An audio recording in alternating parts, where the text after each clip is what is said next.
Welcome, everyone. I'm Sarah Chambers. I'm the new chair of the Department of History at the University of Minnesota.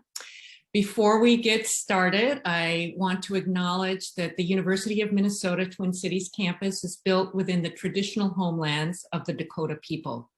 It is important to acknowledge the peoples on whose land we live, learn, and work as we seek to improve and strengthen our relations with our tribal nations. We also acknowledge that words are not enough. We must ensure that our institution provides support, resources, and programs that increase access to all aspects of higher education for our American Indian students, staff, faculty, and community members. So I am going to take a little bit longer maybe than our usual introductions today, since I'm new, and I also want to start by giving a really heartfelt thanks to Ann Waltner, both for her leadership of our department over these past 3 challenging years, and also for her initiating with Clayton Smith, our development officer, this really terrific book club where we discuss fascinating books published by faculty members and alumni of the department. So I'm really pleased to be able to step in and continue this terrific event and terrific program. As I said, I'm Sarah Chambers. I've been in the department since 1998, but my ties to the department go back before that. My father was a member of the department, Clark Chambers, and chaired the department for a period. And he retired almost a decade before I started, but I have already had a very warm feeling for this department and colleague and alumni. So it's truly, truly an honor to step in as chair. And my area, it's kind of fun for me to have the first book club be on this topic because I am a Latin American historian. So this is right down my alley, and it's really wonderful to have this event. So as you know, today we're going to be talking about Kris Lane's book, Potos, The Silver City That Changed the World. And for those of you who may be new to the book club, we will start out with Kris Lane will talk a little bit about the book, and then he'll have a conversation with Professor Carla Ron Phillips, who's retired from our department. And then in the last 15, 20 minutes or so, we'll start to take questions from you in the audience, and we ask that you write those in the chat. So you can put your questions in the chat, and I will pose them to Kris and or Carla as we're going along. So really wonderful to have you join us today. It's great to see you all here. Clayton Smith is also here, so if anything happens with the technology or so forth, he'll be able to step in and help us with that. So today, as I said, we'll have with us Kris Lane, who got his doctorate from our department in 1996. Just before I got here, and I believe his dissertation advisor is here, Stuart Schwartz. So he's now the Francis V. Scholes Professor of Colonial Latin American History at Tulane University in New Orleans. He's written many books that are both scholarly and thoroughly researched, but also written as this book is, that to be really accessible and readable so that they can reach out to a broader audience as well. And including, he has another recent book on the epidemic that hit Potosi and the larger viceroyalty in the early 18th century. And it's exciting for me to have Kris and a discussion of this book, because when I was the director of the Center for Early Modern History and we celebrated our 25th anniversary, we invited Kris to be the keynote speaker there. And I believe that was when he was just starting on this research for this current book. We're also welcoming back Carla Ron Phillips, who's Union Pacific Professor Emerita in Comparative Early Modern History from the University of Minnesota. and currently affiliated with the Institute for Historical Studies in the Department of History at the University of Texas at Austin. She too has numerous publications over her long and distinguished career on the economic and maritime history of Spain. And in 2008 was inducted by King Juan Carlos I into the Noble Order of Isabel the Catholic. And this, I was so thrilled when this happened, both because it's a wonderful and well-deserved honor for all her contributions to the Spanish culture and Spanish history. But this particular noble order was founded in the period of independence in the early 1800s to first honor Spanish Americans who wanted to remain loyal to Spain and to the King Ferdinand VII at that time. And that's something that I'm studying right now in my project. So I'm studying a lot of the first recipients of that order. So it's fun to have that little bit of trivia. So without further ado, because I think I'm taking up too much time, I'm going to turn things over to Kris to get him started talking about this really fascinating book. Well, wonderful. Thank you, Sarah. Thank you, everybody. Really, I don't know who to thank most, but Clayton and Waldner, Sarah Chambers, and so much thanks to Carla Phillips for agreeing to do this. It's really a huge honor and a pleasure to be back with all of you. And my Minnesota training really went into this book. And I thought about the students that I was TAing for back in the early 1990s. When I wrote this book, something that would be accessible to them. And so I just want to I don't want to preempt the conversation with Professor Phillips, but I do want to just give you a little introduction and maybe just hit a few points that struck me as important in working on this book. Now, let me make sure I can get the slides moving.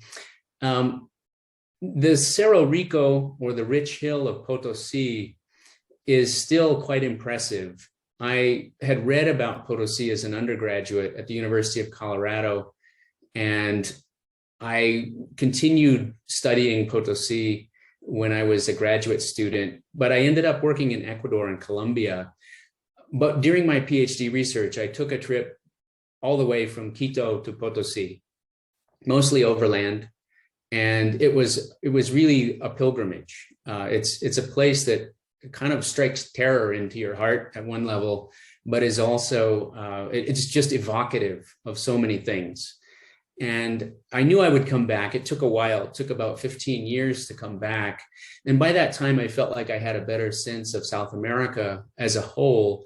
And Minnesota had given me the training to try to treat Potosi as a global city with a significance regionally, continentally, imperially, and finally globally. And I wanted in this book to deal with the tension between the mining camp and the city. The idea that you could have a boom town that actually survives for hundreds of years is almost oxymoronic. It's almost impossible to believe. So the size and diversity of this place was stressed early on by Louis Hankey, and Stuart Schwartz pointed me in this direction as well. He's like, this place is amazing. You've really got to check it out.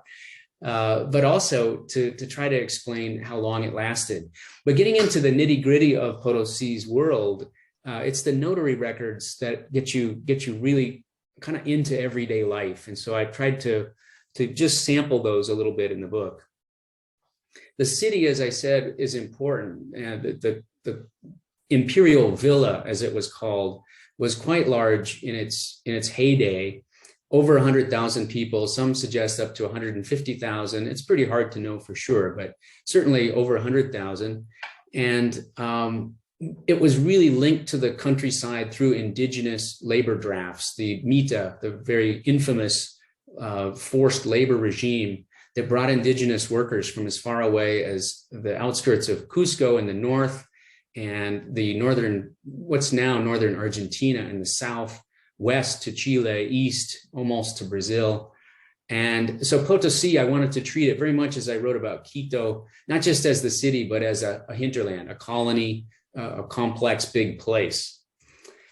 There's also a story about the history of science and technology that's at the core of understanding Potosi.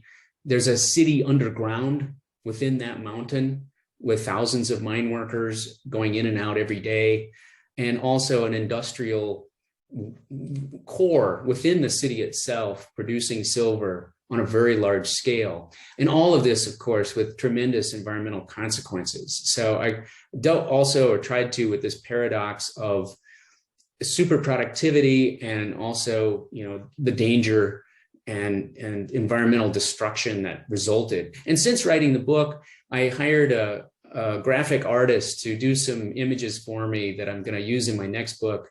And this is just one of those, to try to help my students visualize the dynamism of the city, how it sucked in people and animals and all sorts of foods and stimulants and reagents and so on, in order to produce silver, first silver bars and then silver coins that were exported worldwide. And that's the stuff that I also try to feature, to remind people this is what it was all about, producing silver on a scale never seen before. And thanks to some shipwrecks off the coast of Florida, we know a little bit about what that silver looked like. These silver bars are quite large. I actually visited an auction so that I could lift one. And this one weighed, I think, 90 pounds. So I could barely lift it at all. I'm a professor, not a weightlifter. But the silver that was coming out of Potosi, really, you kind of need to visualize it, in part because our students today don't handle silver coins, if they handle coins at all. Another tension at the core of the book was driven by this history written in the early 18th century by a local historian who called himself Bartolome Arsans de Ursua y Vela. His real name was probably Bartolome Martinez, but he needed a more Baroque sounding name. So this is what he called himself. And this book is, he's an unreliable narrator, but he's also fascinating because when you compare the historical documents and his narration, you find that he's onto it, but he's always, he's a sermonizer. He needs to tell us what it all means. And so I've kind of played with his work by stressing the three strikes of Potosi's decadence. More or less, his history is why Potosi failed, why it collapsed. And it was basically the moral failure of the people. So of course, greed was at the center of it all, but there was a civil war between ethnic groups known as Basques and Vicuñas. Those were the terms that they used in the early 1620s, followed by a major flood in 1626, and then a gigantic fraud within the Potosi Mint in the 1640s that was brought down in the 1650s. And then the final strike, Strike 4, which Arsans lived through, was the Great Plague of 1719-20, which I had a chance to describe in a talk for the Center for Early Modern Studies. Finally, I wanted to, in the epilogue, just bring Potosi up to date and remind everyone that the city didn't die with the colonial period. In fact, Simon Bolivar kind of crowned the Cerro Rico and looked for a future. He believed that the capture of this mountain would lead to kind of renewed greatness of Spanish South America. Well, that story is more complicated, as we all know. But I do want to say that the people of Potosi today see their history. They're very proud of it. They also understand its ambivalence. They understand the horrors and also the kind of triumphs of the past. And it's in talking to them that I think I learned more than anything, a way to try to keep things in perspective. And when I told them that the book was going to be called Potosi, the Silver City That Changed the World, they said, "Oh yeah, we changed the world. That's right. You got that right." They were quite proud of it. So thank you all for your interest, and I look forward to the conversation with Professor Phillips. Thank you. Well, Kris, I'd like to add my congratulations to Sarah's about the book. It's quite wonderful. And I often review books, but I don't really read every single word. I read every single word of your book because it's fascinating and because you write so well. So congratulations. I'd like to get into some of the nitty gritty. You hit the high points. We can't assume that everybody on the call has read the book. And so it's going to be hard to say enough that they can figure out what we're talking about. And but I still want to get into some nitty gritty. So in chapter 2, you talk about age of wind, age of iron, and come up with from the documents, the rather surprising idea that Andeans controlled mining and refining from 1545 to 1572. And they did this. This is quite a different story from the one that is usually thought of as Potosi. But in any case, it was due to traditional methods of smelting that they knew and they could use. And so until the easy to get at sources of silver played out, you could use these traditional methods of these wind smelters. But what interests me, and I'd like to ask you about, you talk about wages that were earned by wage earners, 3.5 reales a day, and others for 4 reales a day. Those are very similar to, in fact, identical to what the sailors whom I study have would earn as a daily wage. But presumably the numbers you quote relate to a point in time. Do we know the relative percentages of coerced labor and paid labor in mining and refining workers, and how those percentages changed over time? Yeah, these are, I'll say just a few words about the technology first and then about wages. What were called huayras, the Quechua word for wind is huayra, and they're sometimes called huayrachinas because huayrachin is wind power. So it turns it into a transitive verb, kind of like wind power or windmill, something like that. Those appear in documents well into the 17th century. So at least a century of use. They're still functional. And in some places a little ways away from Potosi, there's a nearby place called Porco, which is where the Inca mines were located. And there's evidence that those huayrachinas were still being used in the 19th century, so well after independence.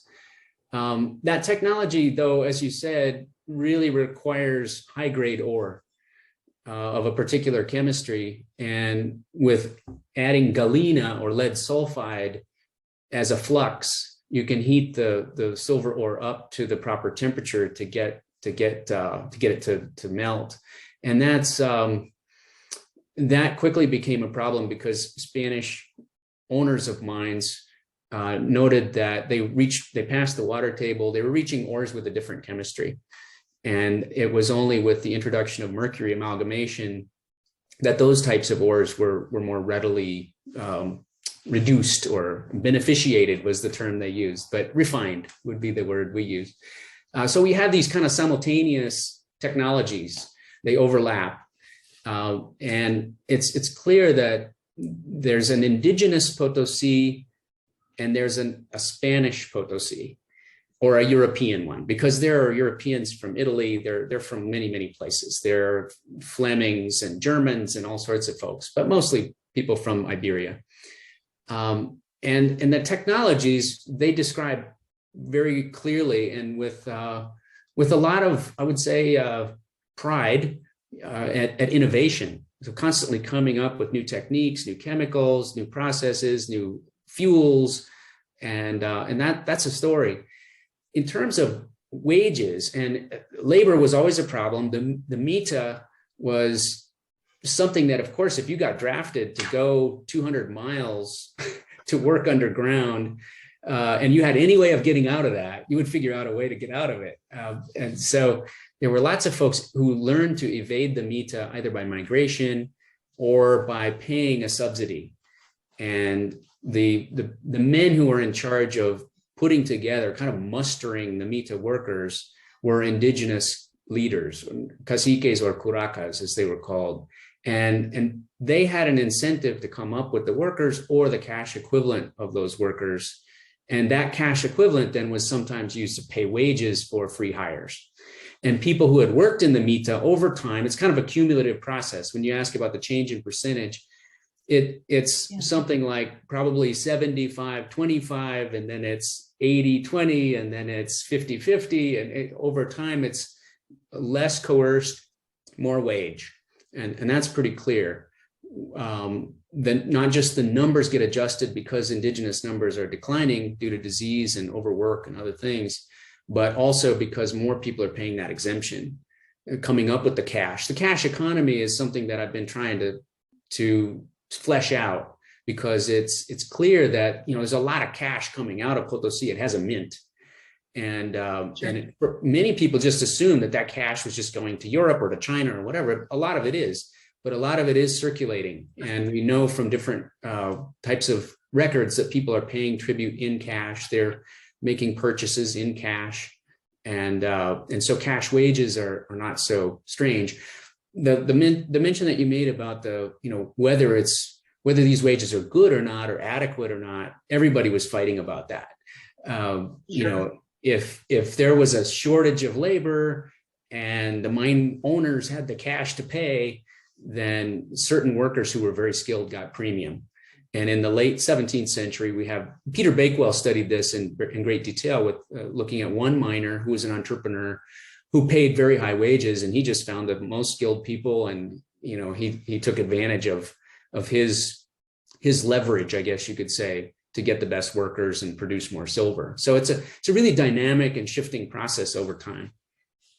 Yeah, and it's also very hard to kind of track day by day. I mean, I'm asking you for a graph that would show it very clearly, and I knew you couldn't, and that nobody can, because some of it was hidden. Well, in any case, sticking with labor for a minute, you mentioned at one point that there was an interesting pattern of employment of enslaved Africans, and eventually a whole lot of enslaved Africans got to Potosi one way or another. Explain that interesting pattern, because I think it is very interesting. Yeah, I guess I was a little surprised to find so many Africans in the notary books. It's there more than anywhere else that they appear. And they're certainly mentioned by travelers and mentioned in complaints about the lack of labor. So local mine owners will say, King of Spain, Philip II, for example, could you subsidize the slave trade so that we would have more workers here in town? We could use them in the refineries, if not the mines. And of course, the King of Spain doesn't answer that letter. But the slave trade was really vibrant because Potosi was producing hard cash in very, very large amounts. And people who could afford it wanted to have a permanent labor force inside their house, men, women, children, but particularly women, to do cooking and cleaning. They had access to indigenous women that they could pay a wage, but they would prefer to have the investment in an enslaved African woman who would they could trade, they could give her to a child as part of a dowry or as inheritance.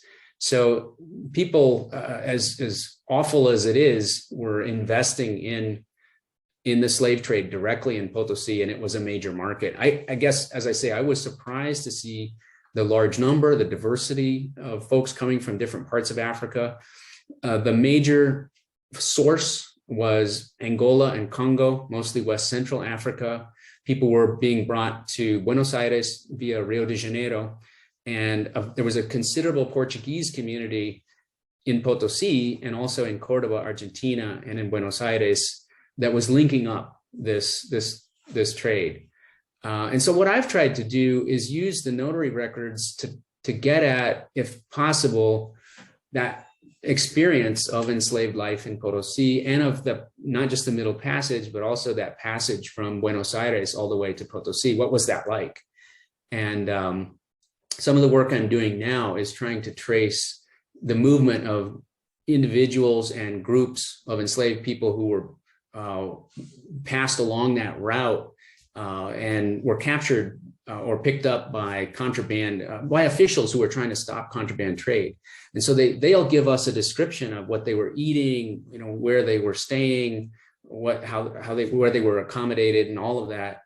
And then in Potosi, enslaved people were doing everything. They were working in the marketplace. Give us some for instances. Yeah. What were they doing? Well, we know, you know, that enslaved Africans were generally not working in the mines, not working underground. There were some in the early days. Yeah. That's definitely there. But it's in the 17th century when things are really booming. Enslaved men are working in the refineries. So they're doing skilled work in the refineries. The mint itself, the Potosi Mint, was founded with enslaved African laborers. So from the very beginning, the mint was, all those coins you see are produced by enslaved African men, the vast majority. And so the mint itself was a kind of prison workhouse for enslaved African men, and it was a penal site as well. So people who were convicted of crimes would be sent there to work for a stretch of time.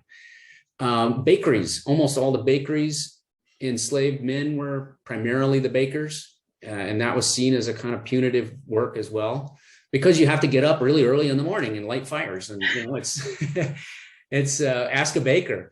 It's about like working in the mint. You know, you're lighting fires early in the morning and banging on things all day long. Blacksmiths, many blacksmiths show up, but there were also artisans who were working for silversmiths. So apprentice silversmiths, apprentice painters, people working in the churches, women virtually always in the household. But there's a whole group of women who were selling food on the plaza, enslaved African women who would sell food on the plaza daily, and the cash that they earned, they would then hand over to their masters at the end of the day. And they would have usually a quota, which allowed them to save a little bit with the hope of freeing their children or freeing potentially themselves. So because there's a lot of cash in town, and a lot of enslaved people are being hired out. So there are men who are being hired out to carry water, to do all kinds of everyday tasks. And they're paid similarly, like a peso a day. And that cash then their masters will demand. And any extra that they can earn, they would save for self-purchase or purchase of a loved one. So it's that paradox of mining towns and of really vibrant urban centers where you have a lot of forced labor, but you also have a little bit more access to freedom than you would have, say, on a sugar plantation or someplace out in the hinterland. There are vineyards, for example, about 100 miles from Potosi in the low inter-Andean valleys, entirely staffed by enslaved Africans. They can't save money. They're outside the cash economy. And so their best hope would be to be sent to Potosi, where they might engage in the cash money economy. And there are some there are tons of guys running mules and llamas, enslaved men who are doing that, and free people of color as well. So I guess that was one of the biggest surprises when I got into the documents, was to see how visible Africans and their descendants were, men, women, and children. Yeah, good, thanks. And in Cartagena de Indias, I have run into enslaved Africans who were hired out to do ship salvage.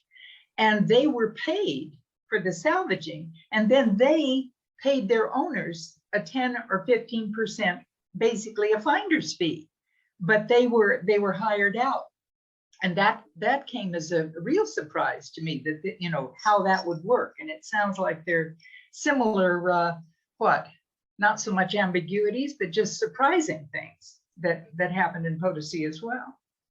Yeah, I think what you see is that, as with indigenous labor, it's not all the lash. There are lots of incentives. And that is one of the hardest things to explain to students, that this is a brutal place. It's a place that you probably wouldn't want to live and work in. But if you had to, it's kind of like an oil camp. Wages are good, but the work is hard. And, so you have that ambivalence of, well, I'm suffering and I don't have a lot of choices here, but there are also some opportunities, surprising opportunities that you don't have anywhere else. And so, yeah, I guess ambiguity, ambivalence, those are the hardest things to convey, because they suggest that, you, Kris Lane, are wishy-washy about the morality of Potosi. And I'm like, well, we could choose a lot of different places. This one just happens to concentrate a lot of the contradictions or ambiguities of the modern world in one place. And I try to withhold my personal feelings in order to allow readers to come to their own conclusions. But I've had some reviewers who said, no, but you don't talk enough about the suffering. Yeah, yes. But I'm reminded of a comment, a private comment by the late, great Philip Curtin, who was once many times taken to task because he didn't emphasize the suffering enough for his interlocutor. And Curtin simply said, it's hard enough to try to figure out what was going on without worrying about whether my interpretations are going to pass muster with everybody. And I congratulate you on not being afraid to be honest. What can I say? To look at the story in its full ambiguity, and I consider that the best of the historical tradition. In any case, moving on. At one point, you mentioned in a phrase, it has to do with this fight between the Basques and the so-called Vicuñas, and Vicuñas were so-called because they tended to favor hats made out of Vicuña fur, and so Vicuñas. Okay, but you talk about, let's see, whereas other parts of Spanish America witnessed a tendency toward homogenization of white peninsular Spaniards, who sometimes clashed with native-born and mixed Spaniards, parentheses, criollos. Criollo has so many different meanings, as you undoubtedly know. It can be anything from absolutely ethnic Spaniards who happen to have been born in the Americas. It can mean mixed race individuals. It can mean ethnic Africans who were born in the Americas. How are you using that word there, mixed Spaniards, as criollos? Yeah, this is a project that I'm working on right now. Before this event, I was toiling through transcribing some digital images that I received from one of the Basque archives in Gipuzkoa. And these are letters written by Basques living in Potosi in the midst of this conflict in the early 1620s. And they use the term criollo and mestizo differently. They separate them. And so in all of these cases, I try to, when I get down into the nitty gritty, try to say, this is what these people were saying, as opposed to what I think. Because I overgeneralize in that passage, as you suggest. The term criollo is a many splendored thing, just like the term vascongado, it turns out, is a very complex term. So to say that someone is Basque in 1620 is a little too vague. But for someone who uses that term who's from outside the Basque country, it means simply, someone who speaks Basque. It's the language that makes the difference.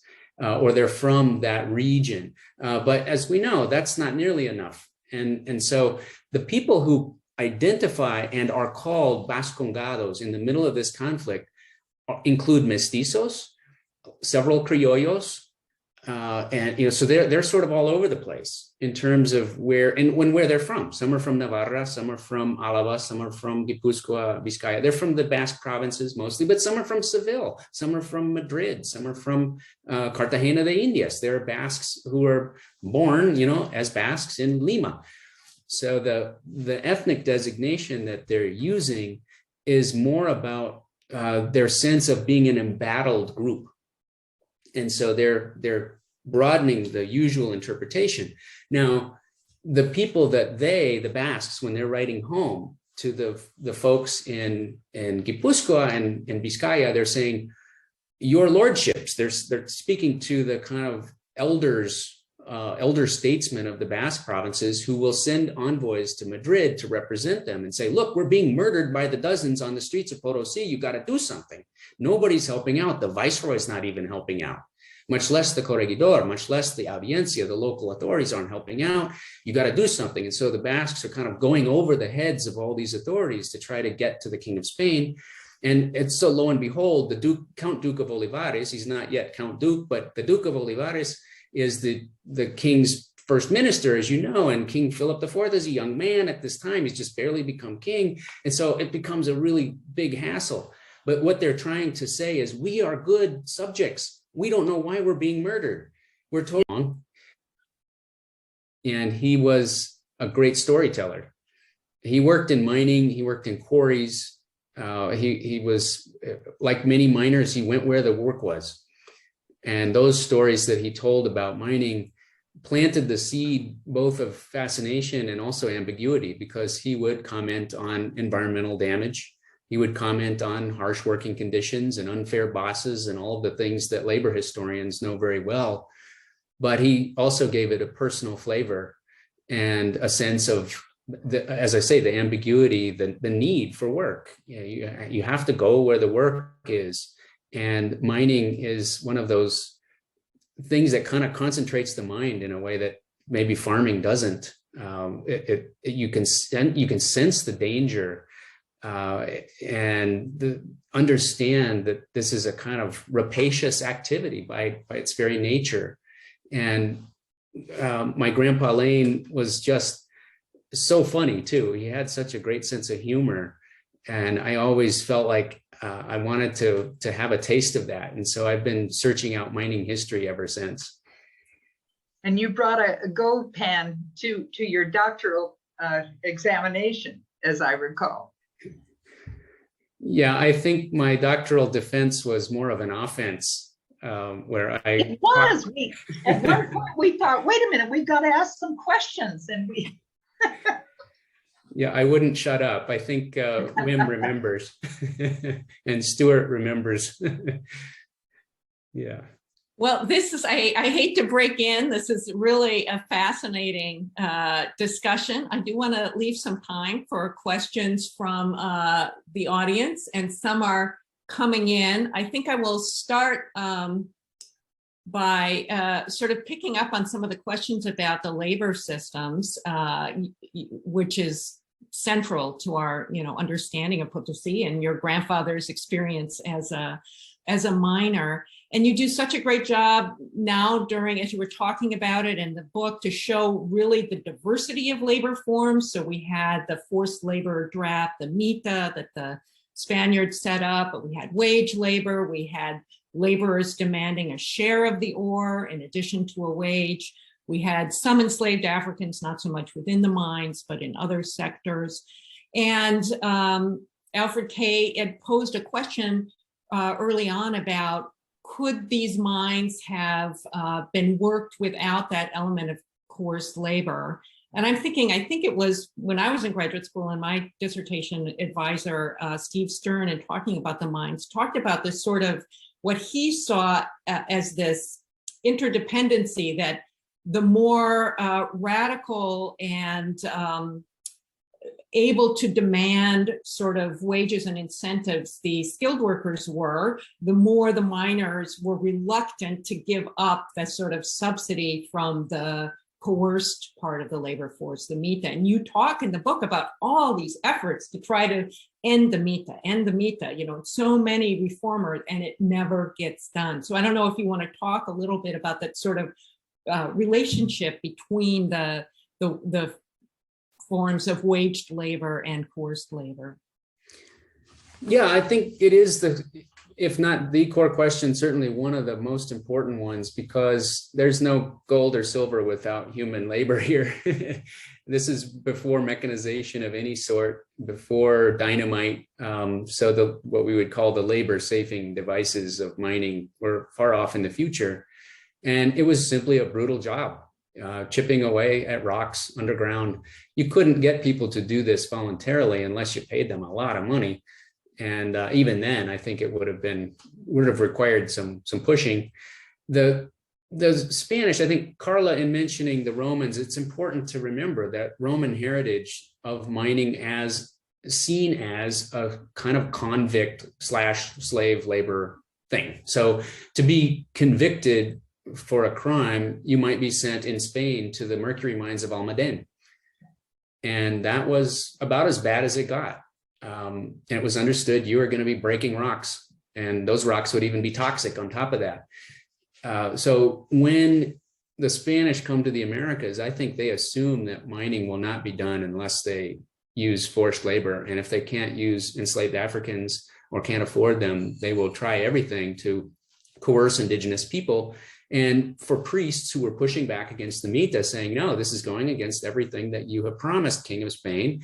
This is essentially, this is a moral hazard that is endangering all of us, the monarchy and all of our souls. So the Mita is from the very beginning, not just controversial. I mean, it's polemical at an extreme level. And yet the King of Spain is constantly saying, well, I don't want to hear that story. I don't want to deal with that problem. And the Potosi Mita in particular is always seen as the crux. There are mitas in Huancavelica in the mercury mines of Peru. There are mitas in the mercury and the gold mines of Ecuador and Colombia, but they're much smaller in scale and much harder to organize. The Potosi Mita is always seen as this crux issue.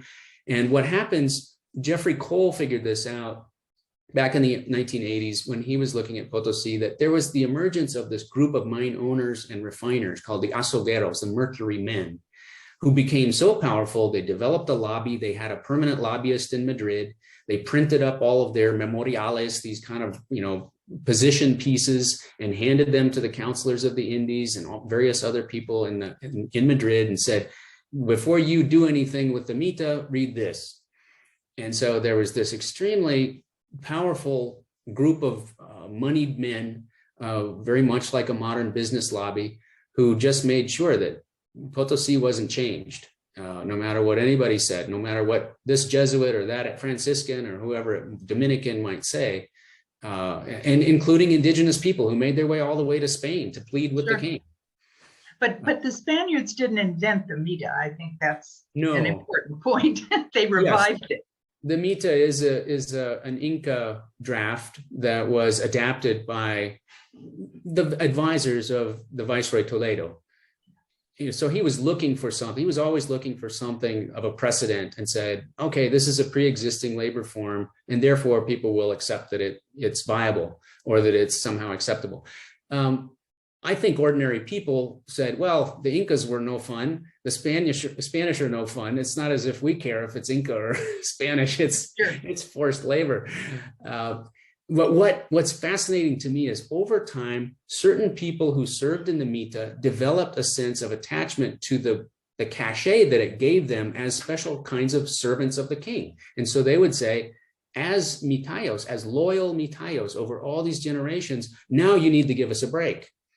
You need to give us a break, not just from that labor, but from, we've been good servants. Can you give us a tax break and so on? So there's an ambivalence even there with the Mita as a kind of something that people eventually identify with. Now, I've never seen enslaved Africans identify with slavery in that way, but they would almost always say, no, I need to be free. And if I can't be free, I need to free my children, because life as a free person of color, as bad as it may be, will be better than this. And I may be able to accumulate some capital. I might be able to purchase some property. I might be able to go out and, purchase a mule train and or run a restaurant in town. And that's what we do find. Free people of color who do free themselves or who free their children, they end up being parts of the artisanal and service economy. And some of them are quite successful. Mm-hmm.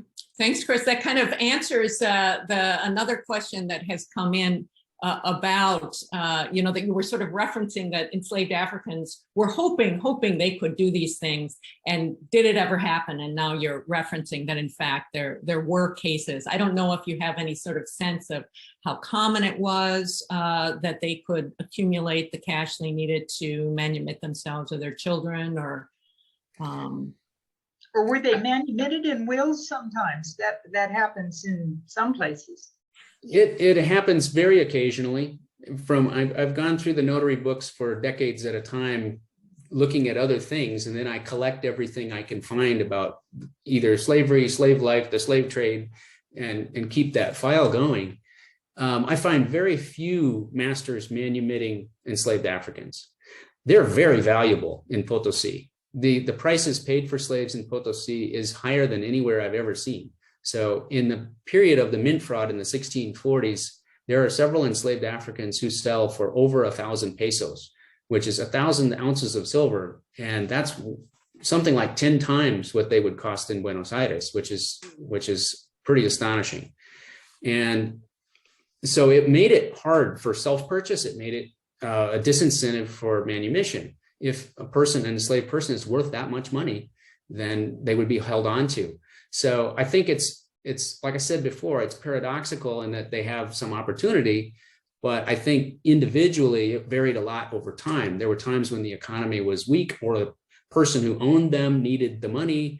And so if you could pay in installments for the freedom of your child over time, I've seen cases like that. And then the master usually takes credit in the document. The master says, oh, out of the great love that I've had for you for all these years and your great service, I'm going to free X, Y, and Z. And ultimately in the end of it, it'll say, and thank you, by the way, for the 500 pesos, which was what made this possible. So it was really very difficult, but not impossible. And I think in places like Quito, I've found a similar kind of bar. So manumission by, through, someone's burdened conscience, pretty rare. Self-purchase that looks like manumission. So you read a Carta de Libertad and you read the fine print, it's actually self-purchase most of the time. I think if someone else wants to put a question for Kris or for Carla in the chat, we probably will have time. While that may be happening, I'm going to go ahead and ask a question because I think these labor issues have long been part of the historiography of Potosi.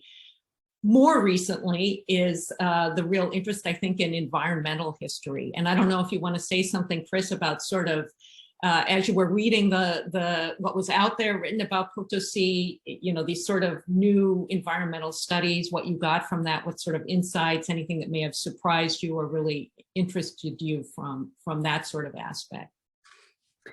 Yeah, I guess I collected and have tried to showcase anecdotes and then rely on some of the folks who've done soil analysis, things that I don't have the expertise for, and say, okay, what's the list?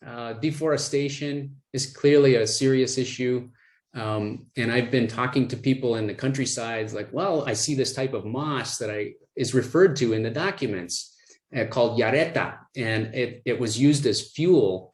Women who would smelt mill slimes, like the mud left behind from the mills, they would collect this moss and use it as a fuel to try to extract a little bit of silver or mercury from these mill slimes. And then I would find in other places where a mine owner would sign a contract with someone to provide so many cargas, so many mule loads of this stuff. And then I talked to the scientists, well, how fast does this stuff grow? Once you dig it up, does it take 100 years or 5 years or whatever? And so little things like that. Deforestation, you think of trees, but in this case, at these super high altitudes, any organic matter that can be burned is being dug out of the ground for hundreds of miles around. And that shows up in the record. There's also a lot of reference to use of charcoal, which is imported from quite far away. Wood, big pieces of timber that are coming from northern Argentina. That's just one part of it, but most people have focused on mercury because it's so obviously toxic and everybody has this kind of, visceral fear of mercury. And in that science, I had to talk to some specialists who have worked in Mexico, and they've shown that the consumption of mercury is a complex chemical process that is easily misunderstood, and that we have to know a little bit more about the chemistry of the ores that were being refined in order to come at calculations about how much mercury was spewed into the atmosphere of Potosi on a given day. In order to do that, you have to have a better sense of ore chemistry and really precise, instructions on, what people were saying they were doing. But yes, that's the frontier. And now there's recent dissertation from UC Davis by a guy named Julio Aguilar that's about the water catchment. And so he's working on drought cycles and the Little Ice Age. So there's really a lot to learn and much more to say on the environmental story for sure. Yes, well, thank you. I had hoped to end, and we had a question here from John Herman. I don't think we have time, unfortunately, now. It's sort of about the sort of Potosi today and the kind of legacies and how it's changed. Is it a site for tourism now and so forth? But I think I want to make sure that I finish on time on my first day on the job here at the book club. And so I really want to thank Kris Lane and Carla Ron Phillips again for this fascinating discussion. I want to thank everybody who's come to join us. The event was recorded, so if you missed anything or want to come back to it, you will get a link about that. You will also be sent a link from Clayton with an invitation to the next book club meeting, which will be on August 10th, probably back at our regular 6 p.m. time. Thanks everybody for coming at noon, which is evening in Spain, which is where Carla is right now. And the August 10 meeting will be with Professor Jeannie O'Brien and Daniel Heath Justice, who have edited a book called Allotment Stories, Indigenous Land Relations Under Settler Siege, which creates a complex conversation out of narratives of Indigenous communities resisting allotment and other dispossessive land schemes.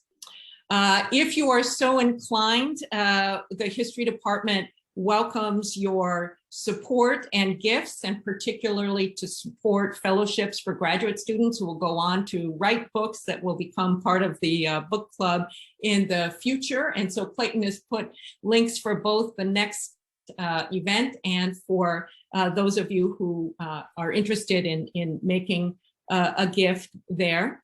And then I'll say, if we're going to end the formal book club, but if you do want to stick around and say hi to Kris or to Carla, especially those of you who are alumni or retired faculty and want to catch up just a little bit, we can keep the Zoom open for a little while for that kind of visiting. So thank you very much, everyone, and Kris and Carla.